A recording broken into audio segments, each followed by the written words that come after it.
late on this one, but better late than never. Today, folks, I'm talking about Captain Laserhawk, which is a relatively new series here on Netflix.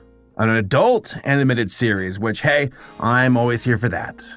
Now, off the bat, I gotta say, I don't know video games that well. Shocking, I know. But for Rayman, is this normal? Like, what he's doing here? Is he typically this risque? I don't know. I know enough of Rayman from like seeing ads about him on like EGM, the magazine periodical back in the day, for literate men and ladies of the gaming world. But whatever happened to EGM? Are they dead? All right, I digress. I remember seeing the ads for Rayman back in the day. Him pissing on the wall. And I just don't know if this tracks, where it's like, has he always been this crass, eating sushi off of naked bovine? Could we all be so lucky? But I imagine that this show probably dials it up to 10. I imagine that's why so many folks are also so excited to see this and talk about it on Twitter, because I've seen a lot of people run with this concept with the cowgirl and go wild with it. So they're obviously treading something great here. Again, I love seeing adult animated shows. I like seeing ones that are breaking the box when it comes to adult animation in general. It's not just an adult animated sitcom on Fox's animation domination. It can be more than that. And that means it can have deep themes and a narrative flow, that it can be mature for violence, not just for sexual, jokes and visuals and gags and whatnot. And for Laserhawk, that's the spine of the show, is like the violence, the themes of just talking about something that's pretty damn mature, which admittedly I'm still trying to wrap my mind around, which I will explain here in a second is a little bit of a complaint. Not a complaint, but a critique. I'll explain in a second. So this series is the product, at least one of the companies or studios that contributed to it, being Bobby Pills, with Bollock, who is a part of that. So Bollock, I've talked about before. He and Bobby Pills worked on Peepadoo back in the day. Remember that video of mine? We won't talk about that one episode. And they're contributing a lot to animation. Those French, I've always admired the French with their animation. And I know that's a sweeping, generalization to say, yes, French animation in general all do this the same way. It's not always the case, but there's definitely a style that comes from French animation that's a beautiful combination of like Western animation, but with like an anime flair to it. I can't quite put my finger on it, but I'll definitely see it here in Laserhawk, and I'm here for it. Always a big fan of Bobby Pills.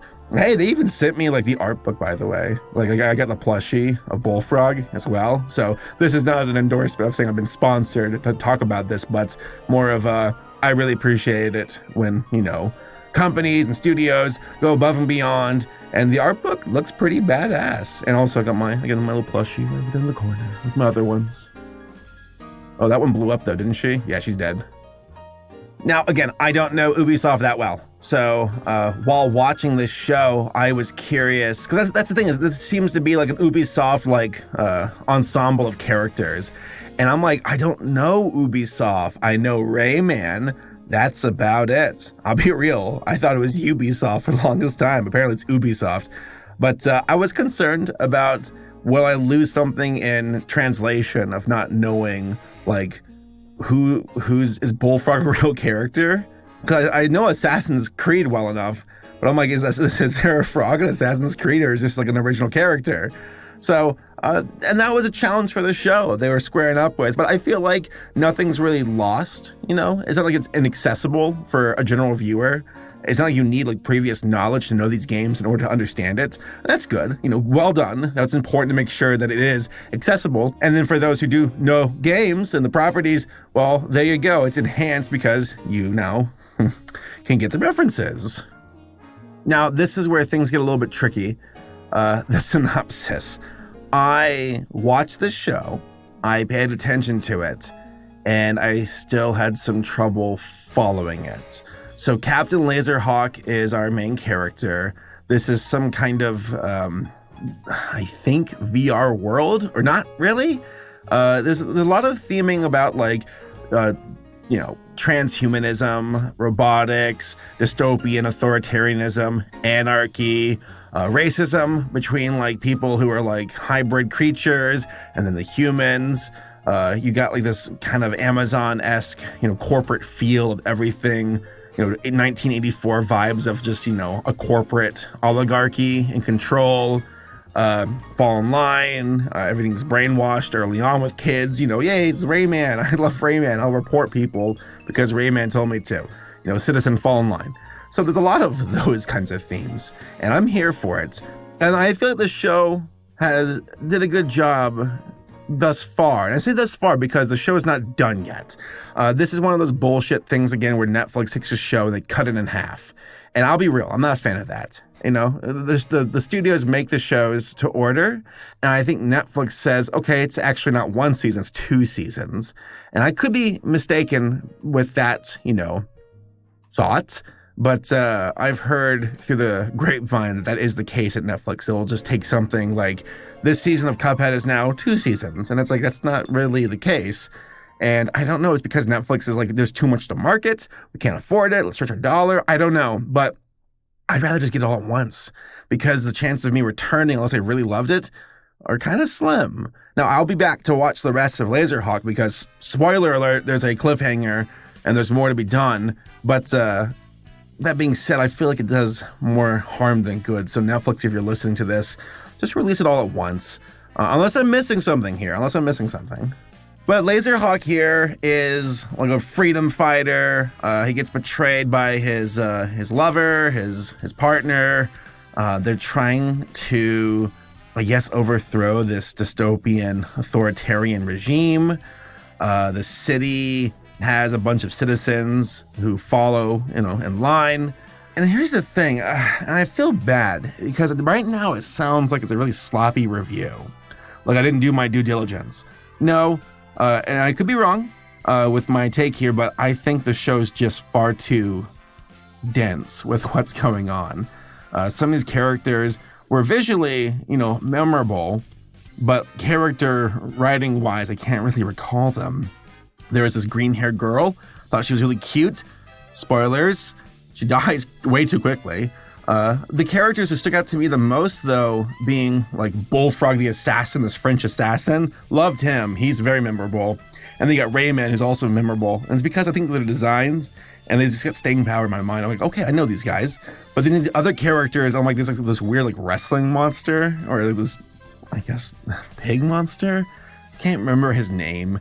I can't even really recall what he did. He like sacrificed himself, I think, for some like hybrids. The story follows Laserhawk getting like duped left and right to like fight his cause and then get roped into another cause. There's this lady in charge of a prison who will like Suicide Squad blow your brains out if you don't listen to her. Wait, she's a double agent. Wait, no, she's a double agent, I think. There's this dude who's in charge of VR like facility that's run down, but there's like some uprising before. But now he was a prisoner who was put in there from some other previous uprising. That it's too clustered. It's a bit of a clusterfuck, unfortunately. I wish there was more room for this to breathe. I feel like we could get a lot more time with the characters and absorb the world. And I'm not saying it's poorly done. And hey, maybe it's on me. Maybe I'm not paying attention. But ultimately, it felt like it was just way too dense, and I couldn't follow, and I struggled. And I liked what I saw. It just wasn't enough sometimes for me to slow down and really smell the roses. And even Laserhawk felt a bit like one note character. But I gotta give props to the animation. Beautiful. Music, fantastic. Love that synthwave. The colors are great. There's a lot of cool mixed media where you got like polygons, you got like cool homages to video games, of course. You got 16-bit.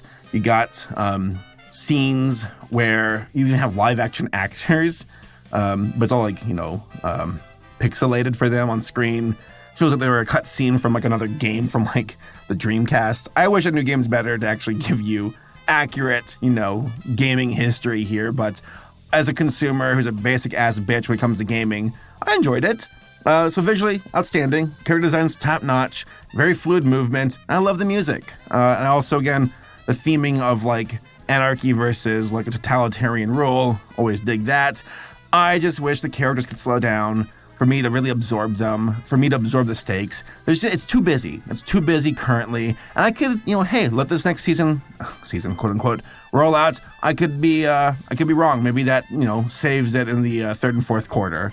But ultimately, I like Laserhawk. I want to see more of it.